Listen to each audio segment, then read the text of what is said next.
Hello friends, இன்னைக்கு நம்ம அதிக நீர் சத்து உள்ள புடலங்காயில தான் பொரியல் எப்படி செய்யறதுன்னு பார்க்க போறோம். இந்த புடலங்காய் பொரியலை ரொம்ப ஈஸியாகவும் அதே சமயத்துல அதிக டேஸ்டாகவும் வாங்க எப்படி செய்யறதுன்னு பார்க்கலாம். ஃபர்ஸ்ட் புடலங்காய் பொரியல் செய்யறதுக்கு நான் 2 புடலங்காயை மேல உள்ள தோலை சீவி எடுத்துட்டு கிளீன் பண்ணி பொடிசா கட் பண்ணி வச்சிருக்கேன். இப்போ ஸ்டவ் ஆன் பண்ணி ஒரு கடாய் வச்சிருக்கேன். தேவையான எண்ணெய் சேர்த்துக்கலாம். எண்ணெய் நல்லா சூடானதும் கொஞ்சமா கடுகு உளுந்தம் பருப்பு, கடுகு பொரிஞ்சதும் ஒரு 10 கருவேப்பிலை சேர்த்துக்கோங்க. கூடவே ஒரு பெரிய சைஸ் வெங்காயத்தை பொடிசா கட் பண்ணி வச்சிருக்கேன், அதையும் சேர்த்துக்கலாம். இந்த வெங்காயத்தை லைட்டா வதக்கிக்கலாம்.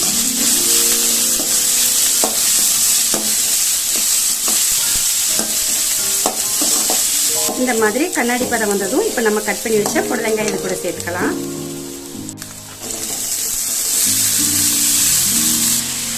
இது கூட ஒரு 3 ஸ்பூன் பாசி பருப்பை ஒரு 10 நிமிஷமா தண்ணியில ஊற வச்சிருக்கேன், அதையும் சேர்த்துக்கலாம். இப்ப இதை நல்லா மிக்ஸ் பண்ணி விட்டுட்டு இந்த காய்க்கு தேவையான அளவுக்கு கொஞ்சம் தண்ணி விட்டுக்கலாம்.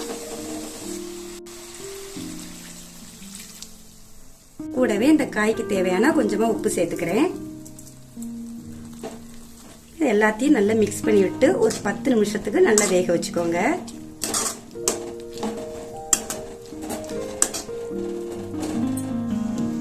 அங்க புடலங்காய் வேகிறதுக்குள்ள அதுக்கு ஒரு மசாலா ரெடி பண்ணிக்கலாம். 5 முழு வத்தல், ஒரு 4 பல் பூண்டு, 1 ஸ்பூன் சீரகம், ஒரு சில் தேங்காவை பொடிசா கட் பண்ணி வச்சிருக்கேன். இப்போ இது எல்லாத்தையுமே தண்ணி விடாம குறகுறப்பா அரைச்சி எடுத்துக்கோங்க. எடையா இப்படி கிளறி விட்டுக்கோங்க, அடி பிடிச்சிடாம இருக்கிறதுக்கு.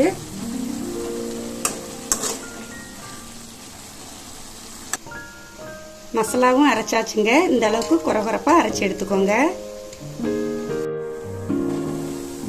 10 நிமிஷம் ஆகுதுங்க. காய் நல்லாவே வெந்து வந்திருக்குது.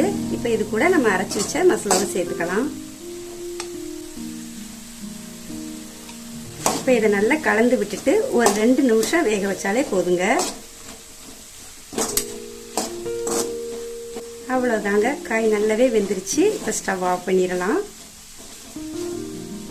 இந்த புடலங்காய் பொரியல் சாம்பார் சாதம், ரச சாதம், புளிக்குழம்பு எல்லாத்துக்குமே அட்டகாசமா இருக்குங்க. இதுல நிறைய நீர் சத்து இருக்கிறதுனால உடம்புக்குமே ரொம்ப நல்லதுங்க. இத மாதிரி நீங்க ஒரு நேரம் செஞ்சு சாப்பிட்டீங்கன்னா திரும்ப திரும்ப செய்வீங்க. அந்த அளவுக்கு டேஸ்ட் ரொம்பவே நல்லா இருக்கும். இதே மாதிரி நீங்களும் கண்டிப்பா உங்க வீட்டுல செஞ்சு பாருங்க.